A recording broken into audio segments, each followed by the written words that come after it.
எனக்கு வந்து என் அம்மாவும் சரி அப்பாவும் சரி என்னோட அம்மா அப்பா மாதிரி கிடையாது. அவங்க ரெண்டு பேரும் எனக்கு கிட்டத்தட்ட குழந்தைங்க மாதிரி. ஓகே. ஒரு சர்டன் ஏஜ்க்கு அப்புறமேட்டு நான் தான் பார்த்துக்கணுன்ற மாதிரி ஒரு ஸ்டேஜ் வந்தது. ஸோ அதுக்கப்புறமேட்டு அவங்க ரெண்டு பேரும் அம்மா அப்பாக்கு இல்லை, எனக்கு குழந்தை மாதிரி ஆயிட்டாங்க. 10th முடிச்ச உடனேயுமே ஹாஸ்டல் போயிட்டேன். ஹாஸ்டல் முடிச்சுட்டு வந்ததுக்கு அப்புறமேட்டு நான் ஒர்க் பண்ண ஆரம்பிச்சிட்டேன். ஸோ அங்கிருந்தே ஃபேமிலியை ஹேண்டில் பண்ற பொறுப்பு வந்து என்கிட்ட இருந்தது. எனக்கு வந்து என் அம்மாவும் சரி அப்பாவும் சரி என்னோட அம்மா அப்பா மாதிரி கிடையாது. அவங்க ரெண்டு பேரும் எனக்கு கிட்டத்தட்ட குழந்தைங்க மாதிரி. ஓகே.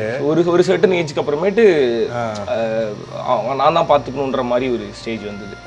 ஸோ அதுக்கப்புறமேட்டு அவங்க ரெண்டு பேரும் அம்மா அப்பாக்கு இல்லை, எனக்கு குழந்தை மாதிரி ஆயிட்டாங்க. ஓகே. ஸோ எங்க அம்மா வந்து ஸ்கூல் படிக்கும் போதுல இருந்தே எங்க அம்மாக்கு என் மேல ஒரு பிலீஃப் இருக்கும்.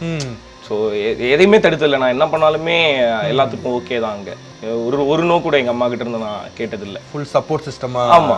இல்ல நான் சொல்றது எல்லாத்துலயுமே, கெரியரா இருக்கட்டும், படிப்பா இருக்கட்டும், இல்ல நான் எடுக்கிற முடிவா இருக்கட்டும், இல்ல ஃபினான்ஷியலா இருக்கட்டும், இல்ல லவ்வா இருக்கட்டும், எல்லாமே வந்து நான் வேணும்னு சொல்லிட்டேன்னா அங்க எஸ் மட்டும்தான். ஆமா, எஸ் மட்டும்தாங்க, நோ இருந்ததே இல்லை.